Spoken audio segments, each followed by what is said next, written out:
Welcome to the Live the Call podcast, where I speak with guests living and working their soul's purpose. I'm Pamela Downs, founder of Spirit Calling and trans-channeler of the Great Council of Light. Every episode, our guests share their awakening story, and together we learn how they came to live their spirit's call. Join me in tales of self-discovery, enlightenment, and transformation to amplify your healing journey.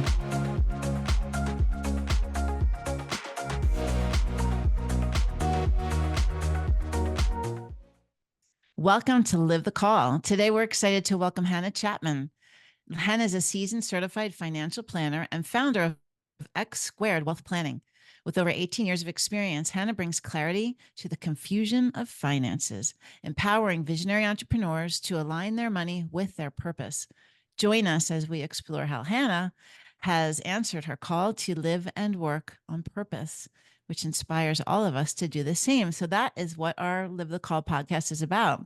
It's about inspiring and showing how when you hear, answer, and then you live the call, it's possible, right? That you can do that and you can live with your soul's purpose. So welcome, Hannah. So excited to have you here today. Thank you, Pamela. I'm so excited to be here on the podcast and just to get to connect with you again. Honestly, I've really, really enjoyed all of the time that we've spent together so far. Just, getting to talk about purpose and spirit and all the cool things. Yeah, all the things in air quote. There's so many of them. And every time you and I speak, it's like we've just seen each other and we dive right in like immediately.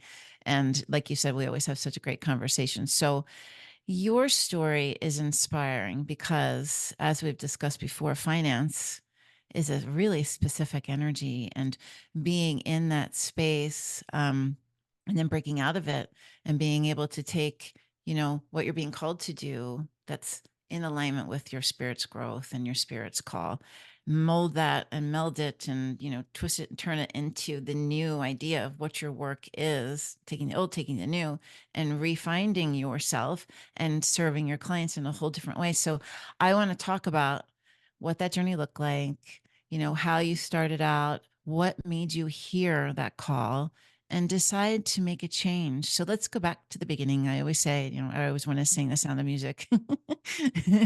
Let's go back to the Very beginning. Right. A very Where it good all place to start. It's a very good place to start. Let's start with that back in the beginning. Yeah. So, gosh, the beginning. When I think about one of the reasons that I was drawn into financial planning in the first place, it was because I did not feel safe and secure with money as a child. My parents were business owners from the time I was 3. I think I was 3 years old when they started their first business. And, we did not, my dad's family in particular, did not come from money. And we lived in a trailer when I was very little. Mhm. Um, and, when I was 3 years old, my parents bought their first house. It was a really small house, super cute. We've gone back and seen it a few times. Um, but it was very, very stressful. And Mm. there was just a lot of tension in our household, right? And a lot of money was a big piece of that, that Mhm. there wasn't enough. And I know, especially now that I'm a parent, I have 3 kids, they're 13, 11, and 8. I know what that stress can feel like, right? Of wanting to provide all the things for your kids and Mm. to kind of go back and feel compassion for my own parents at that time, what that stress feels like to not be able to provide everything you need for your children in the way that you desire to. And so what the reason I mention that is because a lot of my work now is around, what are the money stories that you Mhm. have from your own childhood, from your adolescence, from your early adulthood, right? What are the stories that you carry forward that you're making decisions from now that you don't know are on a program or on repeat from something that you don't even necessarily need to hold on to anymore? And when I was very little in that early stage, from 0 to 7 is when we are just taking in the world. We don't know what's good or bad, right or wrong. We're just taking it all in. And what we experience, we assume that's how the world is for everybody. Mhm. When in that very young developmental stage. And so the money stories that were imprinted on me, both from my childhood experience and from my parents' experiences, was that money is hard to make. It's hard to hold on to, and it's a stressful cycle, right? All the time that there's never enough. And so from that message, I became the child that would save everything. All the birthday money I got, like anytime I would find, coins on the ground, any way I could find or make money, I would have it and I would hold it and I would save it. Mhm. And, I would have hundreds of dollars in savings when I was a little kid. This is very Did weird you to have a bank account and everything? Like, did you say that you wanted that when you were a little kid? Yeah, my mom did start a savings accounts for us. I was Mhm. probably 8 or 9 at the time, and I would put all my money in there. Hmm. I Everything. Yeah, everything, right? I did not want to spend any of my money. It was very important to me to like see that in there and see um It's that a savings security growing. blanket. Yeah. Right.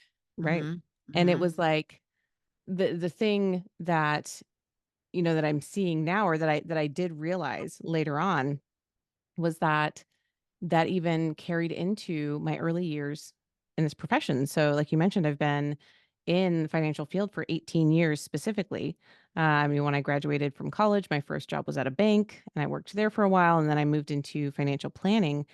And those stories were there in my heart, in my body, in my soul, right? Like about when someone, is asking me about financial planning, it's about like, how do you save as much as possible? Yeah. Yeah. Save it, like reduce your Mhm. expenses, save, like cut corners everywhere you can, right? That scarcity mindset was really, really strong because that's what I knew. Mhm. And as I grew and as I matured through my profession, through all of that, and through the work that I was doing, um, at the firm that I was with for a long time, when I became an advisor much later. It was about 2017, when I moved into an advisor role, like working with clients one-on-one, and I really started to notice something different kind of coming through, and that it was that I could hold an emotional space for people that they were not experiencing with other advisors. Mm. I could create a safe space for them to be vulnerable about what was actually happening, what they were actually experiencing in their financial lives, and open the door for them to ask a lot of questions. It's And really, interesting. Did you see a contrast with your peers, like in the people that you worked with and how they were handling their clients and understanding how your approach was different than theirs? Like, were you able to see that? I Yeah. was yes, it was very clear Yeah. to me. It was very clear because I would sit in meetings, right? I Mm. would be, as training and shadowing, and like I would be sitting in meetings and like watching. And so some of Mm. the things that I would notice is that, a client would ask a question and the advisor would like take it in and then roll it around and answer a different question. Hmm. So they wouldn't actually like if they would ask about fees in particular or about a certain investment that they wanted to talk about, the advisor would take that in and then turn it, and then he didn't want to answer that question. It was always a he. I was the only woman in Interesting. in my group Mm. that was an advisor, so that's accurate. Um, but they would always turn it and answer the question that they wanted to answer versus like actually meet the client with the question they were Mhm. asking.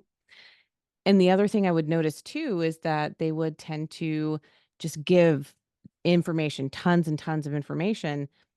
And if anything emotional came up, it was like glossed over really quickly. Wow. Like, well, let's move past that real quick. Yeah. And so, Information overload in an overwhelming, industry to begin with. You're going there to be advised and to feel like you're getting clarity and help and you're trusting that person. yeah. And basically it's just like everything else, just do what I say and Mhm. and follow the path that I'm presenting to you and just trust me. And that's Right. stifling too. Yeah. Yes, that was fully the attitude that was there, and it's very prevalent just in the Mhm. industry in general, right? Like do as I say. And I'm the expert, like just do this that I'm telling you, and that's the end of the story. Why are you questioning it? Um is the feeling that a lot of people get. And so what I would notice is that when I would then sit with these clients by myself, they would just open up in a fully different way. Tears, like usually there were, it was very common for people to be Mhm. crying in my office, and just because they felt able to let their guard down and Mhm. to ask more questions, and I would take in what they were saying and then do my best to not only answer that question, but if they didn't understand it, like, okay, like let's come at it from this angle. And is that better? Okay, let's come at it from this angle, right? And really like flesh things out for them in a way that they could understand. And so that was one of the first things that I recognized about myself, is that again, this ability to hold an emotional space Mhm. in what is a very logical, or seen as a very logical meeting industry, right? People are like coming in and not noticing how much their emotions are affecting their financial Yeah. decision making. Um, and so through that process, being, learning, shadowing to be an advisor in that practice, I learned a ton. And I say that anytime, I talk about this, I learned so much being there, and it really did shape me into the advisor that I am now, to be able to work with such a wide, beautiful array of clients and, get to know the industry, like the good, the bad, the ugly, all of it, while I was there. But it really was a sense when you say, like, what was the call?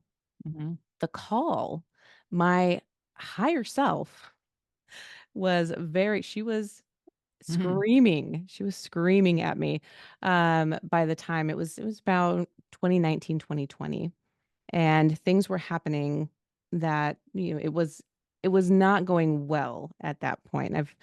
I've shared this story on other, podcasts before, that the advisor that I was taking over for was taking over. He was retiring. He was 71, 72 at the time.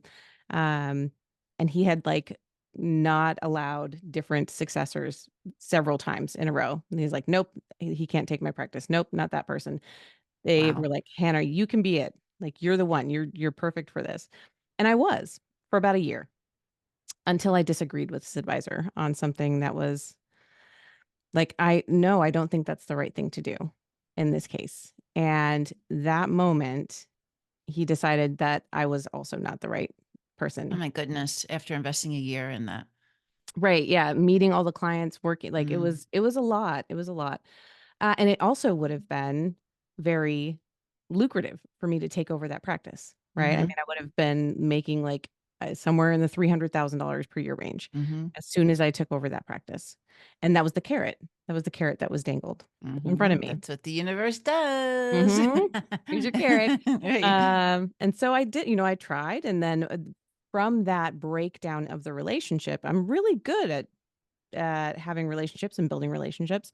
From the breakdown in that relationship, the partners of the firm still supported me, but because this advisor that, he had built a practice and he had sold it to them and all of that, because he did not support me, the other advisor said, okay, well, we're not going to be able to give you this practice because he's going to undermine you. Mm. And so we're going to have to figure out something else. And through that process, as that relationship was breaking down, they were also telling me that I would not be as successful as they thought I would be. I was not going to be the You weren't able to person, right? handle it. Yeah. Right, Yeah. and that was the point where that was, like, what I can identify and feel in my body, right? My higher self saying, this is not Mhm. right. Like, Mhm. they don't know who you are." Like, that was the strongest message. "You do not know who I Yeah. am." Yeah. This is not in alignment with me. Mhm. They don't understand me. They're not seeing me. Well, their driver was totally different. Their Mhm. driver was, status quo, do what works. Right. Do what this guy's done it, and I'll get someone in there who can do it the same way. Right. Rinse and repeat, right? And Exactly. once you try to do something different, like you're doing, and you're listening to something greater than yourself, it shifts everything. And I think Mhm. that that's what they're not prepared for. So they had to Yeah, get rid of well, yes, yes, pretty much. you. Well, and I was bringing things to the table too that were like, Mm. that where I was seeing things that were out of integrity, that were out of alignment, where and they weren't listening. Mm. right? And they didn't wanna see those things. They didn't wanna see the things that I was trying to show them that, like, clients, you're not listening to your female clients. You're not connecting with them. How do I know? Because 'Cause they're telling me, right? No, that's not true. Like, that was the feedback. No, that's not true. We connect with our female clients. Nope, then watch them leave. When their husbands died, they left. Mhm. And, like, I was trying to share that kind of information, like, what I was seeing from my very heart-centered space in working with people, and it was what I know now is that it had to at that point in time, at that point in my life, and that point in my journey, it had to be painful for me to leave. Yes. Yeah, it has to be. Yeah, That's the like, only way it works. yeah, like, it was not if it was tolerable, and that's what I was coached to from one of the other advisors who's like, "You can, we're gonna make him retire in 2 years. You can do anything for 2 years." And in my body, I was like, "I can't. I can't do that. Mhm. I can't. Mhm. I will not be able, like, my mental, emotional, spiritual health will not last for 2 years here doing this, repeating this cycle." And it had, like I said, it had to be that painful in order for me to finally listen Mhm. and know that, okay, I can either continue to build a practice for someone else that does not have aligned values, like, our values are not aligned here, or I can leave and build it myself. And I Mhm. can build from a place of, like, this is who I am, this is what matters to me, this is how who I wanna work with, how I wanna work with them. Um, and it was a terrifying step, honestly. Mhm. It took a long time. It took a long time to be fully confident, that that was the right thing, and then I interviewed at, like, 3 other places, and through those interviews, again, it was like I heard it over and over, like, "You need to do this on your own. You need to do this on your own. You need me okay, you wanna go through, like, painful interview processes? Okay, here you go. Here's one. You're gonna To cry a prove lot." to yourself, right? Yeah. Um, and, so I did that a couple of times and got my heart broken a little bit, each time, and then I was like, "Nope, this is why. This is Yeah. why, because I am meant to do this, and to build something that, again, is in full alignment with my heart." And what I can say is that the path that led me to where I am and to the group that I am, um, that is my back office, my compliance, all of that. Oh my gosh, I could never have picked them out of a hat, right? Like, I would never have known that they existed and nothing, and it just the path that got me to them and to the support that they provide for me to be me, to just be all of who I am with full support, is like it's magical. In my Mhm. space, in the financial space, in the financial planning space, most advisors cannot be themselves because compliance is like this like tight Yeah. box that you have to stay within. You have to say all the right things. You can say only approved things. You have to, just stay really tight within your box. And I knew I had so much more to say than just like, here's how you plan for education. Here's how you plan to retire. Like, that stuff is important, but it's not all of me. Mhm. And so it was such a gift to partner. So X Squared Wealth Planning is my firm, the name of my firm and my independent, name, but I am associated with Juncture Wealth Strategies, and my compliance officer there, it's, is it legal? Is it ethical? Is it moral? Is it in the best interest of the client? Are you not Mhm. promising anything? Okay, great. Yeah, Go you're be good. you. Go yeah, Yeah. you know Yeah. where your lane is. Go be you. Be your like, I can be my CFP self, I can be my spiritual self, I can be all of it all together, and it's supported and held. And so And you didn't need to know how. That's what we right. call the magic of it. It's like once you step into that space of saying, okay, I'm going to do this. I've surrendered. I call it your knockdown, the Mhm, excruciating experience that pushes you finally out of fear into love for opportunity, for future, for all the things that you have that are there waiting for you. And then once you step into that, you're there. And it's like, okay, girl, we got you. We're going to line you up with the right compliance person. We're going to like show you new tools to use or introduce you to the right people. And it's amazing. Like it's Mhm. amazing. It's so, I'm Yes. so happy for you. Yeah. Yeah. The other like completely amazing alignment um, with that too was that as I was like literally getting ready, I was going to launch in January 2021. I did launch X Squared in 2021, January. Um, but in December of 2020, one of my clients at the time connected me with someone who was doing a master like a week-long master class. She was a lawyer. She had built her own law firm and been in the law for a long time, and then she was also a business coach. And so she was doing this week-long master class about something about how to, align build a business from your heart, like something that's aligned with you. And I was like, "Ooh, that's interesting. I'm about to Mhm. do that." Like, I wanna know more. And so from that interaction, just a client was like, "Ooh, she sent me this, and I thought of you, and I thought I'd forward it along." I went to that masterclass, and I ended up hiring her as my business coach to start. It's And amazing. and so that was the nudge, right? Also, like I am leaving, I'm lining everything up. I've got everything ready to go. I've got my business coach here who's going to help me do all the things right, quote unquote, so I don't make too many mistakes and I just do the right thing from the beginning. So that's the funniest part, I think, for me. It's Like, important though. It would help. It helps you feel safe, held, supported, all yes. those things. And a business coach in general, just in your, if you're a seasoned entrepreneur or a new budding entrepreneur, they're really instrumental in the growth of a business. And to me, like, imagine how much you saved yourself in time and money and in all of the things. So, and you listened. So that's really amazing too, because sometimes we say the universe puts things in front of you, but you have to listen. Yeah. You have to make the choice to hire her, right? You have to do, put the effort behind it and have that focus and that understanding that that's there at that Hmm. time for you. Yeah. Yeah. Yeah, that was absolutely another piece where I'd never done that before. I'd Mm, never invested in myself. Even when I went to college, it was a full ride scholarship, right? Like I didn't have to mm, again invest in anything in that way. It was, technically I did. I put the work in college and whatnot, yes. but um yeah, having like paid for, right? I'd never paid for something of that level. And that was about $60,000 that first year, Hmm. with her. And the reason I think it's funny is because my initial thought was this is going to be, my, again, I'm going to do everything right. I'm going to have all the strategies. It's going to be fine.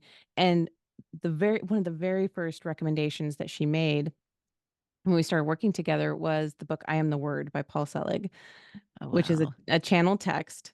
And I was listening to it, and I had been like my spiritual self had been fairly dormant for, I would say, about 15 years at that point. Interesting. And I'd grown up very religious, like non-denominational, quote unquote, non-denominational Christianity, kind of a mega church style ish. But Yeah. my parents were very, very strict and like almost fundamentalist level. If they could, like, if they had a community like that they could have hooked into, I think my dad They would would have, have. yeah, right. But There'd have been like yeah, yeah, diving in. it was real close. So, but my whole childhood was very Christianity based and very like this is the only right way, right? Everything else, yoga is of the devil. Buddhism, anything else is Yeah. like Hinduism, anything with multiple gods, even Catholicism. I thought Catholics were like also bad, right? Like it was that type of Christianity that Yeah. Catholics are also not Christian. When I Hmm. found out when I took a religions class in college That they that are Christian. they're actually the original, they're the original branch, and we were an offshoot. Um, right. And so it was like when I deconstructed from Christianity in my early 20s, it was from a place of I don't hate the people that I hear that I'm supposed to hate. Hmm. Right. Hmm. When, the love the sinner, hate the sin Hmm. piece that can come up so much in religion, like that hurt my heart so much when I started to get to know people. Like one of the strongest examples I have of that is So I play the flute. My degree is in flute performance. And in my studio, I had a friend who was gay, and I had never been friends with a gay person before. And like that was, I literally felt in my body, I was like, I am not supposed to hate this person. I don't. Like Mhm. he is Mhm. wonderful and I love him. And I should not have these feelings come up of that there's anything wrong or bad. And Right. I immediately recognized that it was from, like, my parents' reactions, church reactions, all of that, the Mhm. conditioning that I had been brought up with, which I know is not the case for every Christian sect, but Yeah, but it's there. It's definitely is there. And right. there's yeah, for sure. And And it's a that was direct contrast to love. I mean, it's a direct contrast to love, and it wasn't congruent. It just didn't make sense. right. And so that was truly, that was the piece that, that first piece of that's not love. Mhm. Even like love the sin or hate the sin is not love. You're still hating a piece of that person. Right. You're There's labeling it differently. right, there's no way around that, and so that was kind of the kernel for me of I can't be a part of a religion that hates any part of who a person is at their core, right? Mhm. And so I really did, like, I pulled back, I deconstructed a lot of my Christian identity, and I was, like, not super interested. No, I would say interested. I was just, like, really wary of anything that kind of touched on spirituality for a long time. And so coming back to I Am the Word by Paul Selig, as I was listening to this, it was talking about Christ consciousness and Christ consciousness. Christ, like, it was like explaining and going through it. And I was like, my first thought was like, what is this? What am I listening to? Right. Mind And blown. a little bit, but I was like, oh my God, what is like, who did I hire? What is this? What's going on? And again, my higher self who had just told me, like I had followed her, she had been screaming, right? I'm listening, I'm listening, I'm listening. She said, just keep listening. Mhm. Just keep Mhm. listening. 'Cause you were Right. listening. I You was were. listening. I You were was. listening. And I Mhm. was literally I was listening on Audible. So I was Yeah. literally listening to the book. And so just keep listening. Just keep listening. I was like, okay, I will keep listening. And as I listened, I probably and then I bought the paper copy so that I could like look at it while I was listening so I could take it in more. And I listened to that book probably 3 times in a row. Mhm. And what I found in working with my coach at that time, her name was Jen, um, was that what I needed was not the business strategy to build my business. What I needed was to heal the pieces of myself that felt so broken Mm. in order Amazing. yeah, in order to connect with people in an authentic way, right? Mhm. That was so much of especially what that first year was about, and I worked with her for 2 years, actually, and the depth of the amount of stuff that I saw about myself during those first 2 years, and I mean, I can remember, like, multiple dark nights of the soul, Mhm. going through times where I, like, literally felt like I was, like, ripping apart. Yeah. You're expanding. Um You're up Mhm. leveling, and you were healing. Yes. Yeah. Yeah, it was definitely like a breaking open, Mhm. right? But in the moment, it feels just like the breaking, and Yeah. afterwards, like, I feel broken open, Mhm. expanded again, right? The phoenix, I had saw so much imagery of armor just burning off of me, right? Like, Yeah. just consistently just burning, walking through fire. Um, and it was through that time, especially even at that point, Jen was getting more in touch with her spiritual self as well, and her journey has been beautiful to watch as well, but it was like she was helping, uh, like, hold my hand through, Mhm. right? This is who you are. That was This her is job. yeah. Yeah. She was that guide for me during Yeah. that time. Um, and getting to know my emotions, getting to feel into the intuitive parts of me, right? I've always had people tell me that they see more of me than, Like you're special somehow. Like I don't know what it is, but you're special. And I'd be like, okay, how? What do you mean? You're Because not you're like other. open. Yeah, Right. and Yeah. that's what I've come to know. But especially when I was first hearing that, I was like trying to rack my brain. But I like I don't. What do I do with that information? Like I don't know. I don't. How do I tell people? What do I do? How do I market It's that? Well, all the evolution of it. It's just the unraveling of the new you that's able to mhm, serve in this way, who does understand what that is and how and the value in that and how yeah. you connect with it's a soul to soul connection. You Hmm. know, it's a completely different connection. So Jen held your hand in discovering and unveiling that for Hmm. you. It's so I almost see when you're talking, I see you holding your future self's hand moving Yes. forward.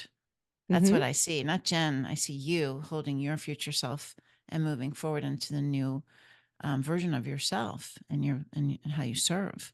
It's Hmm. beautiful. It's beautiful. I'm so glad you found Jen. How did you find Jen? It was seriously, it was like it's so serendipitous. It was a client that he was a lawyer also at the time.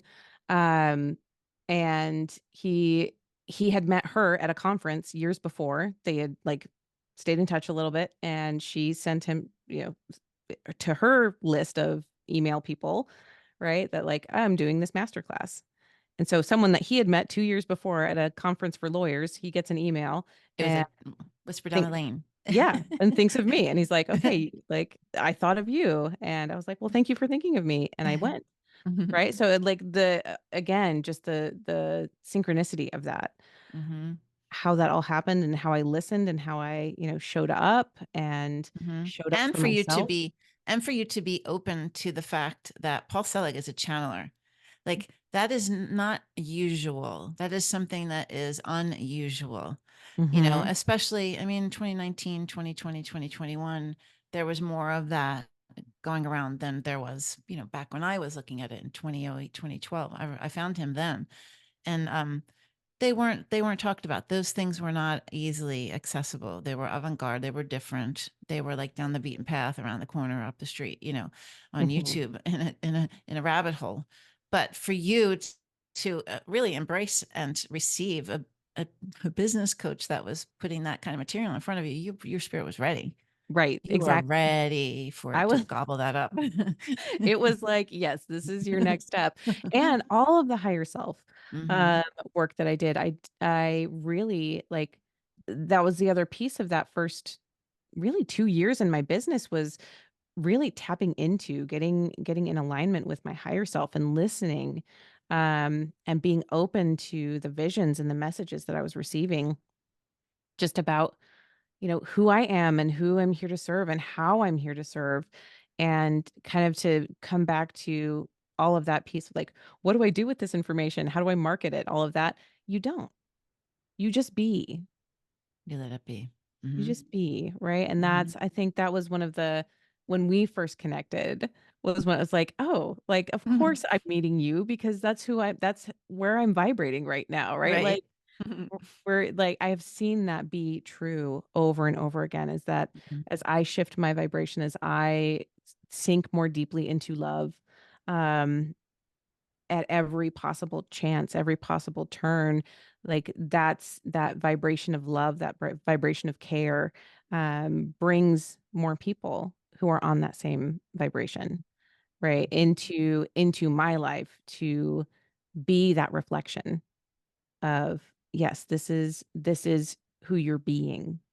This is who Mhm. you're being. And I like I had to stop and just take a beat and have gratitude. I was having a conversation with a friend the other day and we were talking about just I don't know, just like these like concepts of love and gratitude and getting to be authentic and be yourself. And I was like, "Oh my God, I get to have these conversations. Mhm.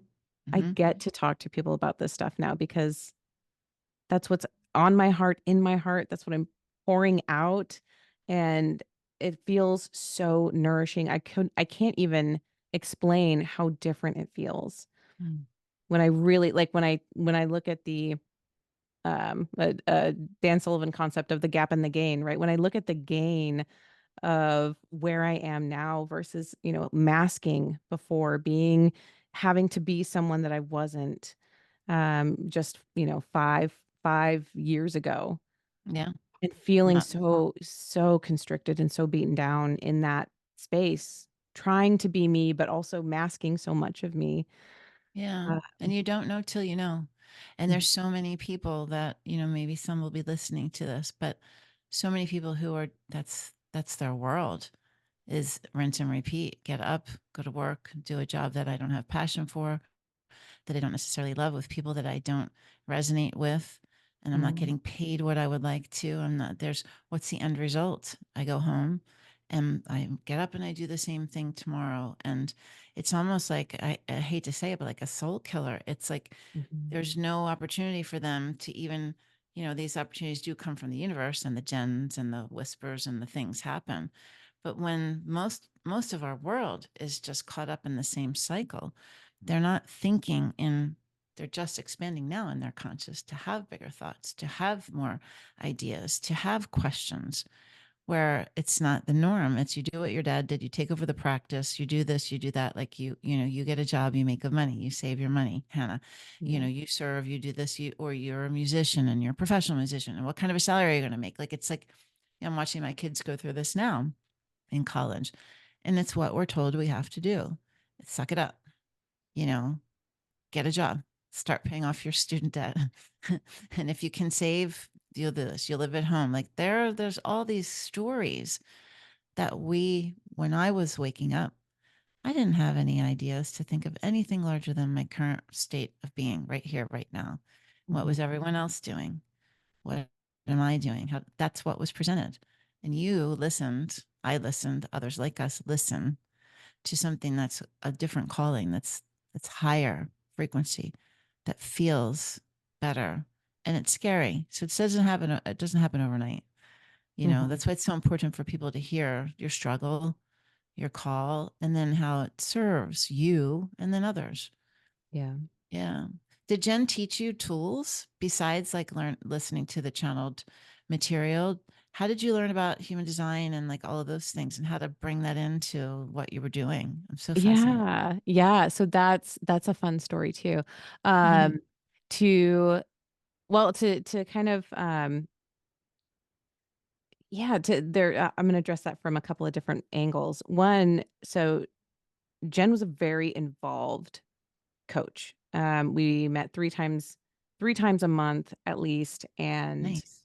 um, I would we'd have to do I'd have to write fill out a questionnaire before every call, and I didn't know this, but I mean, I can guess because this if you ask me an open-ended question, I'm gonna, like, give you all of the information, right? So in these questionnaires, I would spend, like, an hour and a half the day before, like, filling out, like, what happened, what was going on in my world, what's showing up right now, like, all of these things, like, it was always bringing me back to what am I experiencing now? What's showing up in my world? What's being reflected to me, right? It was over and over and over again.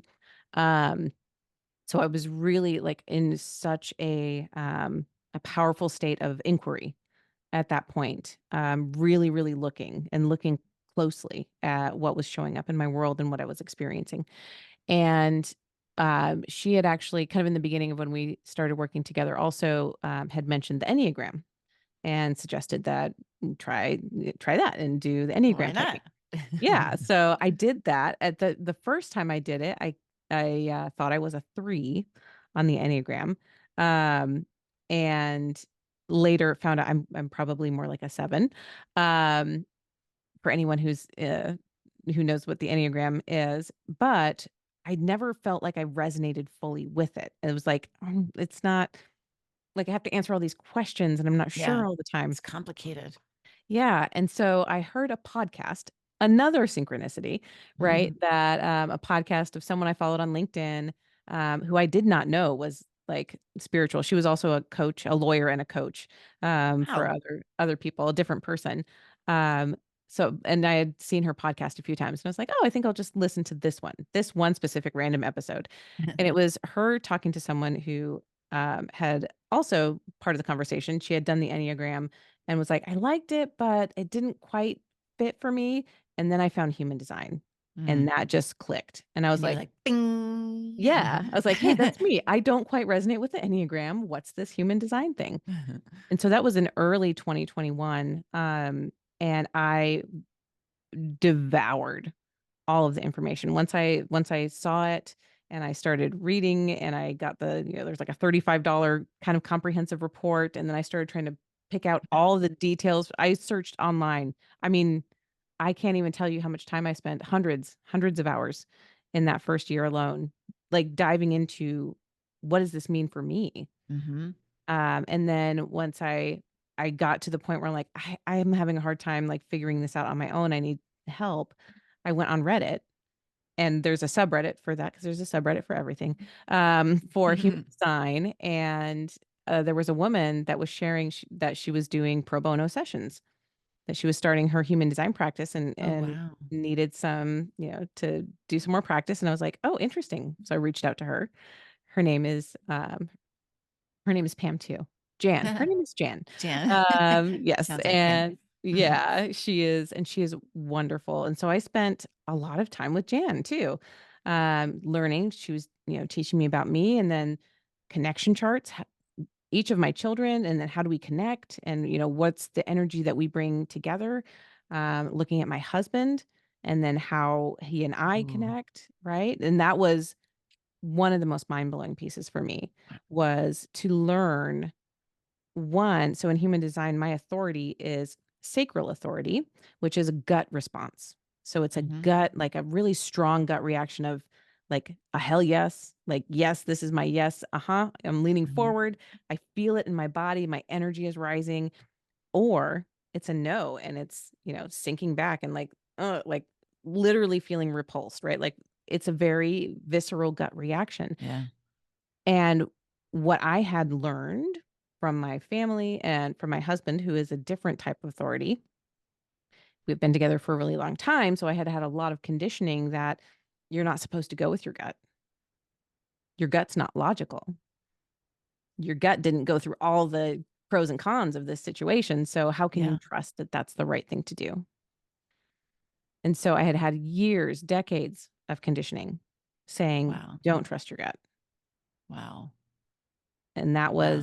that was a powerful, powerful thing for me to learn. And again, just so like I getting to know myself in that way was so powerful. And then getting to learn about my husband who has emotional authority. Emotional authority does question, right? It Interesting. has to think about all the highs. What are all the ways this decision could be great? And then it has to think about, ooh, what are all the ways this decision could go wrong? Right. And it needs to come back to neutral before and then look back and say, the good outweighs the bad. So that's a yes. Or the bad outweighs the good. So that's a no. Mm-hmm. That's how emotional authority works. It needs time. And that's his process. Mm-hmm. And so for me to understand, right, I'm not wrong. My gut No. response of yes or Right. no Mm-hmm. is not wrong. His response of, hey, I need more time to think about this is not wrong either. It's just different. It's just different. And so when I finally got to feel into that, like, oh, he's not trying to hurt me. He's not trying to burst my bubble. He's trying to understand in the way that he needs to. Mhm. Can you explain to people who might not know what that human design chart is? First of all, how you acquire it? Like what do you use to how do you know how to find someone's design chart? Yeah. So human design, if you Google human design, you'll come up with 1,000 different websites where you can get your chart. So it is based on your birth date, time, and place. Okay. So it's good to know your birth time as close as you can know it. Mhm. If you don't know, like I was born at 4:34 in the afternoon. So I know that exactly. Some places don't put birth times on their birth certificates. Texas, Ohio, like there are lots of states that don't, or places that don't. So if your mom, Interesting. go to your mom and say, "Hey, do you remember when I was born?" And she's like, I know it was really early in the morning, like maybe like 6." Good, That's good good enough. enough. Right? Yeah. Or, it was like dinner time. All right, Mhm. let's say 7, right? Like that's good enough, but you want to have a general sense of what time you were born. So you go onto the website, pick any one you want, right? You'll Google it. We can even put some links in the show notes. Links would be fun. Yeah. Yeah, so that you can go in, you put in your birth date, time, place, and then it will spit out this thing that looks like a human body-ish, and it has all these little shapes, like straight from the top of the head down to the bottom, and a couple extras. And then it has, rows of numbers on either side. And so when you look at that, we call that a body graph. And what the body graph tells you is where your energy is in this life. And so you'll see some in this body graph, some of those centers will be colored in. So they'll be lit up, colored in, and some of those centers will be white. Those centers that are colored in is where you tend to push your energy out into the world. Interesting. That's those are your lit up places where you always have energy. And the places where it's white or not colored in are where you tend to receive other people's energy, other people impressing upon you. And so that's where we get who are you? What's yourself? Mhm. Yourself is like who you are, what the energy you push out into the world. Your not self is what you are by conditioning from other people.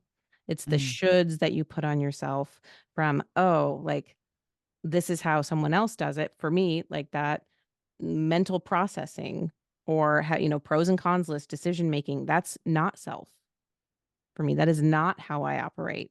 mhm. That's how I was conditioned to operate by all of the other people in my life that either were emotional authority or thought that you have to, use only your logical processing to make correct decisions. So interesting because I can see my grandmother like a product of the depression. She would have someone come to give her a quote on her roof, and they will give her a quote for repair or whatever. And she'd say, well, I'll get back to you on Tuesday, or I'll pay you part of it on Wednesday. Like it's a process. So it's all the conditioning that's come from her life, but it's also her human design chart, right? That she Mhm. needs to think about it and go, maybe she's more like your husband, but I am like you. I know in my gut, I know immediately, but then I need to think about it. I have Mhm. to give myself the time, but it's an immediate yes or no, like always. It's Mm. immediate. So I think anybody who's interested in it, you'll provide some links and they can check it out. And I'm going to go look up at mine too, because I forget. Yeah, I was gonna say, are you Yeah, emotional? Do you have emotional authority? I Uh, probably do. I would think I probably do. Yeah. you might be, yeah, because it can be in combination too, right? You can have that initial hit of yes or no, Mm-hmm. right? If you're an emotional generator or an emotional manifesting generator, you'll get that initial yes or no response, but then you have to filter it through the wave. We The call it the emotional process. wave. Mhm. Mm-hmm. So Mm-hmm. there are different just a really brief overview. There are 5 different types in human design. And so you're either a generator, about 70% of the population is a type of generator. 37% are pure generators, about 34% are manifesting generators. So then That's me. that's what I am. Yeah, I'm a Mm-hmm. manifesting generator. Then it drops significantly. 20% of the population are projectors. And so projectors are they're a very different type of energy. They don't have the sustained energy to like do a lot of stuff. So this is like 9 to 5 job where you're constantly on, constantly working. You get burned out really fast. If you are a person who has experienced burnout many times in your life, you might be a projector. There Mm. might be a reason for that you need to literally work differently. Um, Wow. in your life. And then next, it would be manifestors at 9% of the population. These are also not an energy type. But they are initiators. They initiate new ideas. They initiate new things. They're like very powerful energy, almost a repelling energy is what it's called Oh, in human design. And they are here to start new things, is what they're oh, here for, right? My husband is a manifester. I'm a manifesting wow. generator. So like I'm like learning all these That's interesting things. cool. And then finally there are reflectors and they're only about 1% of the population. And on their body graph, they're all open. They have no defined centers, it's completely open. Like, who is one of those? I don't know any Who's a famous reflector? people, but I have met two. I've met two Really? reflectors and Wow. such beautiful humans. Like such an interesting energy because they're taking in Again, I said when you're where you're not defined is where you Yeah. take in information from others.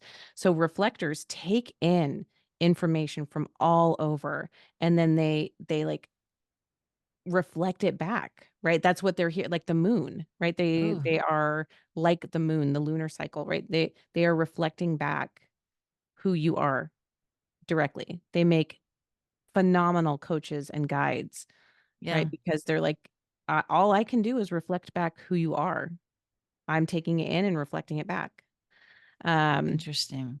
It's yeah. So there, fascinating. it is really, really fascinating. And as I learned more about myself and as I like applied these, even the very basic principles, right? Of start like listening to myself, my own decision making authority of that yes or no response, right?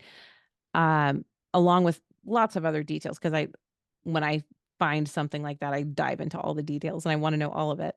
But as I really started to apply this into my life, I started to recognize how much more aligned every single client was. Like, every new client was more aligned than the last and over, and I was meeting more of the right people, right? I was vibrating, I was changing my energy in a way to be more of who I am, Mhm.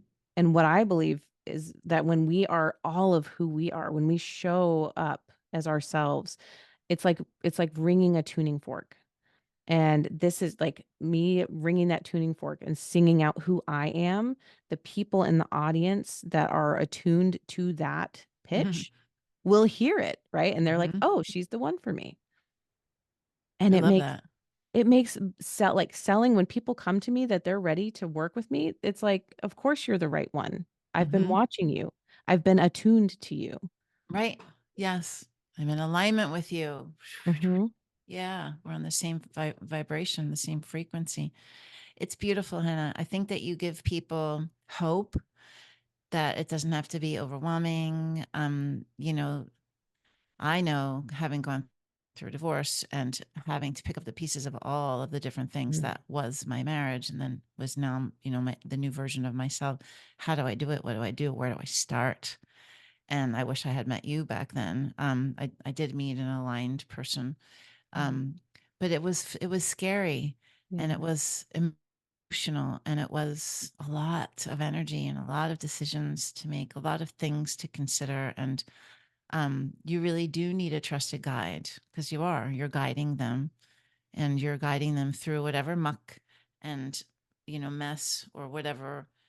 Oftentimes, whether it's a divorce or it's just that you didn't weren't prepared, or you didn't have money to create wealth, or you're coming out of debt, or whatever it is, it's emotional because it's like it's a representation of your life. right, And so you have to be able to help guide them, anchor them, give them space, hold them, make them trust you, and then co-create a vision for their future. So you pull that out of them. yeah, And it's amazing. It really is. It's amazing. And I think that anyone who is feeling like they can't even think about working with a financial advisor, or it's just overwhelming to them, they don't want to do it, needs to work with someone like you, to help them. It kind of gives them an opportunity for what could be, yeah. right? A world of discovery. It is. It's such a beautiful discovery path too Mm-hmm. when you're ready for it. Mm-hmm. And when I work with clients, it's a combination, right? And this was the beautiful thing for me too, is that I was when I started incorporating human design into my financial planning process, I desired to work with people who wanted that, Mm-hmm. right? Like those are the people that I want to work with who are ready for the financial transformation and want to bring in that abundance mindset, their spiritual self, their authentic self. They want to know how to be even more of who they are and bring that into the financial process because our money is a reflection of the impact that we want to make, Mm. right? That's the people that I work with. Every time we do a plan and they see like what the money can look like later on, It's right? Because that's part of the exciting. process. The Yeah. excitement is the things that they say are, oh my gosh, I can do this. I can Mhm. help these people.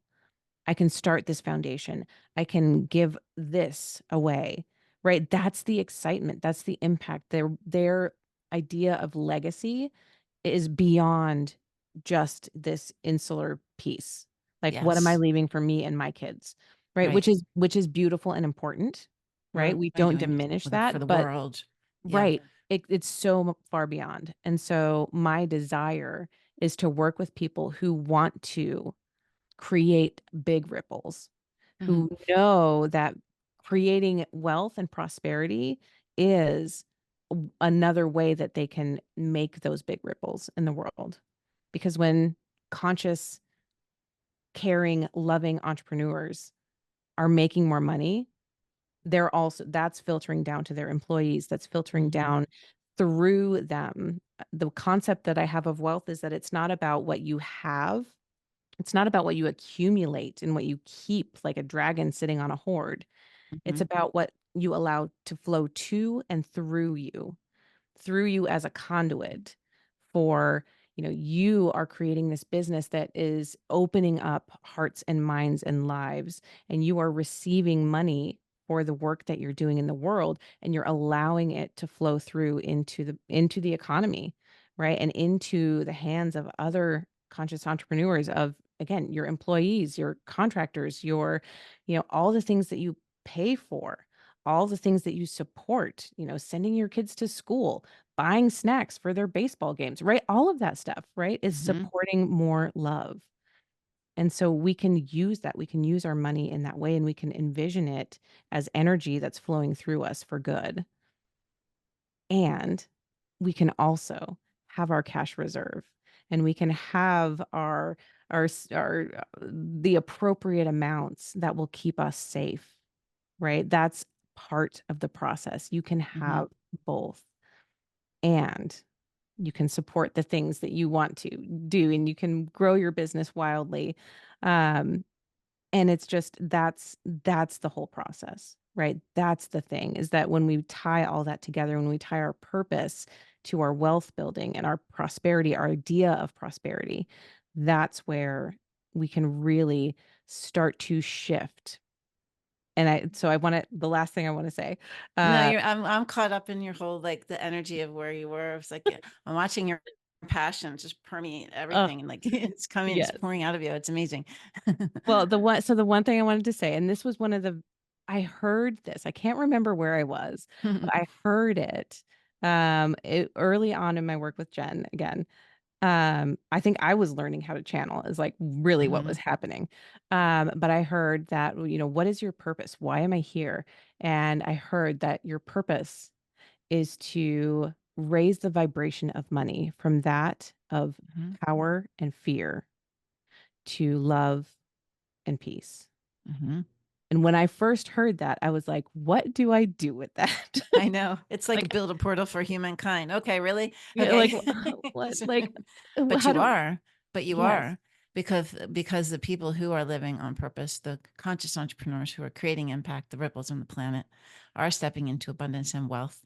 And it's starting now. And so you are needed. And so Mhm, you are also, they say, the guides say that we are connecting, threads on the blanket that's encompassing the mhm, planet. And you are doing that too. You are building this blanket also. You are connecting, and that wealth is expanding and growing and creating volume. And it's like, touching everyone, like you said. So it's a different way of money. There's going to be a different currency. There's going to be a whole different energy for there's a dynamic shift that's coming to the planet, and you're a part of that. So yeah, that's why Jen came. That's why you received exactly the inspiration to leave when you did. 2020, 2019, huge shifts happened with people and their work and their purpose and their vision for their future, yeah, you know? So we're so happy to have people like you on the planet who are doing that work, and I loved sharing your story today. And I know that many people are going to be inspired by it. And hopefully, all of you're going to tell people where to get in contact with you, but you're going to list also your information in the show mhm. notes. Hopefully, people will reach out. And is there anything like special that you offer that you can, tell people about now? So, they can go and check it out? Absolutely. Yeah. So just as my like matter of course, I have a beautiful PDF that I call Light Up Your Desires that I literally use with my clients. So this is like you're getting a piece of the initial client experience with me. But when I created it, I realized that, oh, everyone can do this. And this is really beneficial Mm, to take this time of contemplation, right? And it's a journaling prompt exercise. It's a, PDF that's several pages long and really takes you through think about what you want to create. What do you want to create? What do you want to experience that's different from what you're experiencing right now? What does mm, retirement even mean to you as a concept, right? Like just thinking about and learning about yourself in this way.